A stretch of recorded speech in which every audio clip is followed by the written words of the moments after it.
Vivre en France est aussi la vie des Français extraordinaire. La station régionale du Mans nous présente Le Gaulois.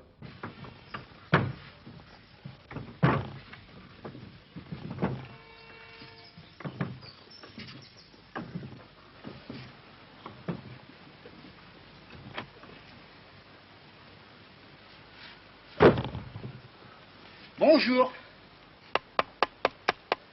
J'ai beaucoup de poils sous le nez. Alors, je suis le Gaulois. Je m'appelle le Gaulois. J'ai 60 ans. J'ai commencé à travailler à 13 ans, vous voyez, à tailler de la pierre. Puis je m'en porte pas mal, hein. Vous voyez, ça marche.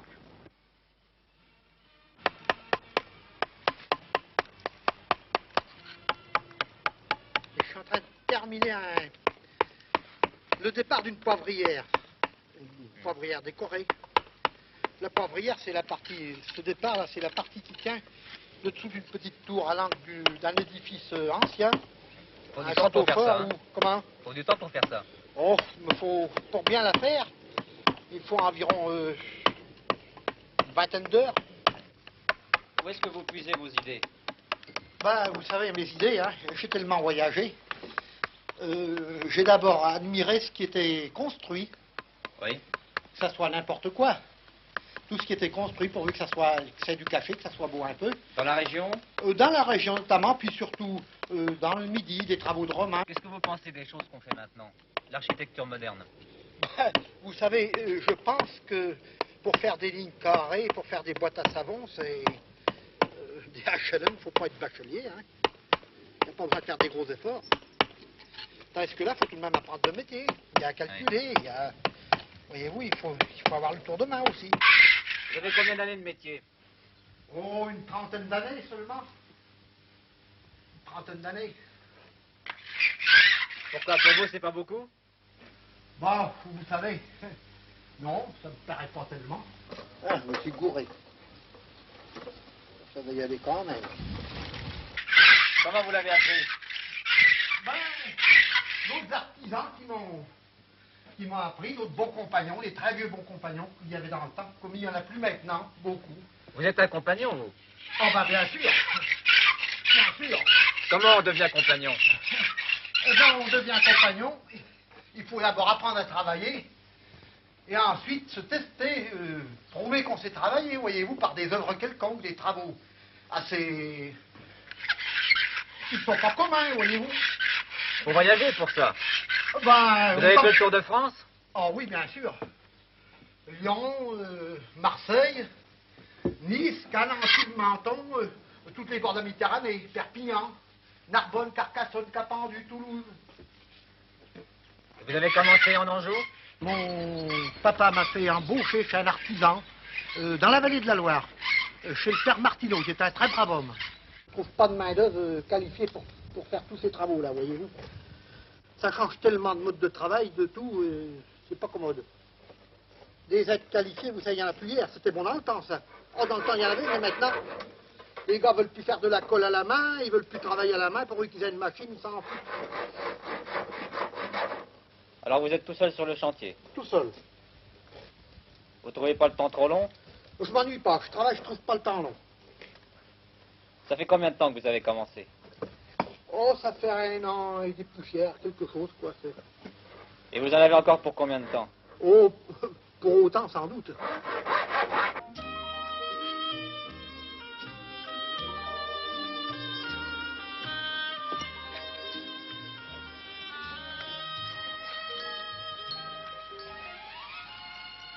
Ça vous arrive souvent de faire des dessins comme ça? Oh ben oui, ça me passe le temps, puis ça me donne des idées pour faire autre chose. Ça m'occupe, quand je sais plus quoi faire, je fais ça, des dessins là. Voyez-vous, des dessins. Voyez-vous, ça. Ce sont des caricatures. Oh, des caricatures, ça m'amuse, quoi, un petit peu, ça me distrait, voyez-vous. Alors là, j'ai Ça me l'impression distrait. que vous faites quelqu'un qui vous ressemble beaucoup. Ah, oui. Oh, je suis une espèce de Gaulois, un farceur. Je préfère un farceur, voyez-vous. Ah, les Gaulois, c'était nos ancêtres, et puis moi, je m'en fais encore un peu, hein. J'aime ça, c'est bien plaisant. Pourquoi Alors, vous laissez pousser la moustache? Ben, je vieillis, voyez-vous, et puis c'est tout de même un signe de... Dans le temps, tous les vieux tailleurs de pierre avaient la moustache, des très grandes moustaches. Et j'ai voulu ça me remémore ça, J'aimerais mort ça. Vous l'avez toujours eu, la moustache? Oh, presque tout le temps, oui, j'ai les anciennes photos. Quand j'étais jeune, j'aimais beaucoup les moustaches. Et les cheveux longs? Oh, si, avant la guerre, j'avais les cheveux longs. J'étais à Zazou avant la guerre. Puis maintenant, je fais un peu comme les Anglais, comme les bêtes, là.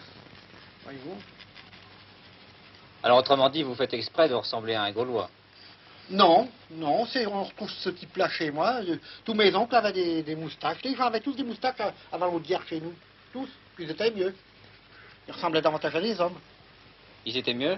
Ben, bien sûr. Les jeunes maintenant, ils n'ont pas de moustache, mais vous savez,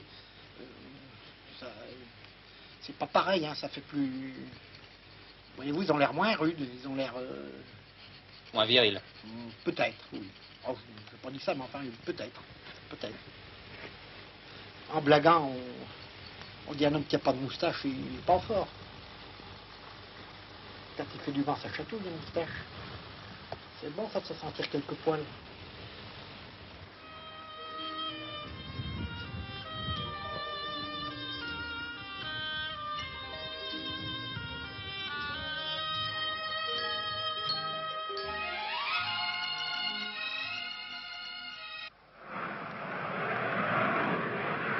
Les ancêtres, les Gaulois, ils avaient peur que le ciel leur tombe sur la tête. Mais moi, c'est pas le ciel, c'est les avions.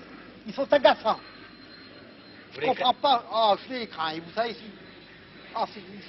c'est pas intéressant, vous comprenez entendre ça. Qu'est-ce qui vous fait peur dans les avions? Ben, vous savez, ils peuvent perdre des pédales et puis nous tomber purement simplement sur le village ou comme ils tombera ailleurs. D'ailleurs, ils sont pas les maîtres, hein, heureusement. Il est parti. Il s'en va. Je reprends mon boulot.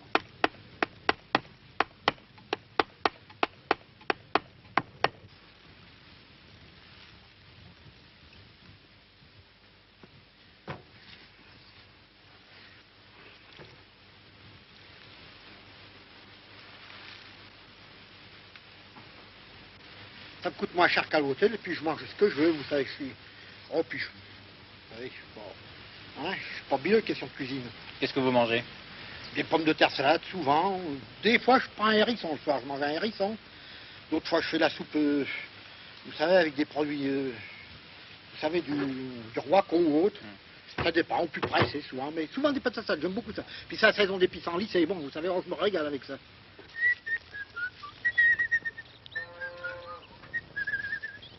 Oh, ben, c'est pas tant pour le foie, et puis au point de vue du cerveau aussi. Avec ça, voyez-vous, ben, on rêve pas la nuit, on passe une nuit calme, tranquille. Puis il y a beaucoup de chlorophylle dans les toits. Oh, j'aime ça, vous savez, avec quelques patates, ben, ça fait un repas merveilleux. Vous élevez des bêtes, non? Aussi? Oh, ben, j'ai quelques lapins, puis j'ai des canards, quelques poules. Viens, mes petits, viens. Viens, mes petits. Bouli.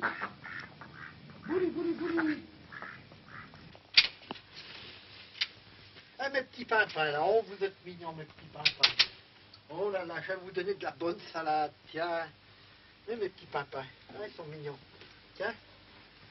Tiens, mes petits pimpins. Viens donc, pimpin. Allez. Ben, ça me fait de la peine de les manger, mes petites bêtes, mais enfin, quand j'y suis obligé.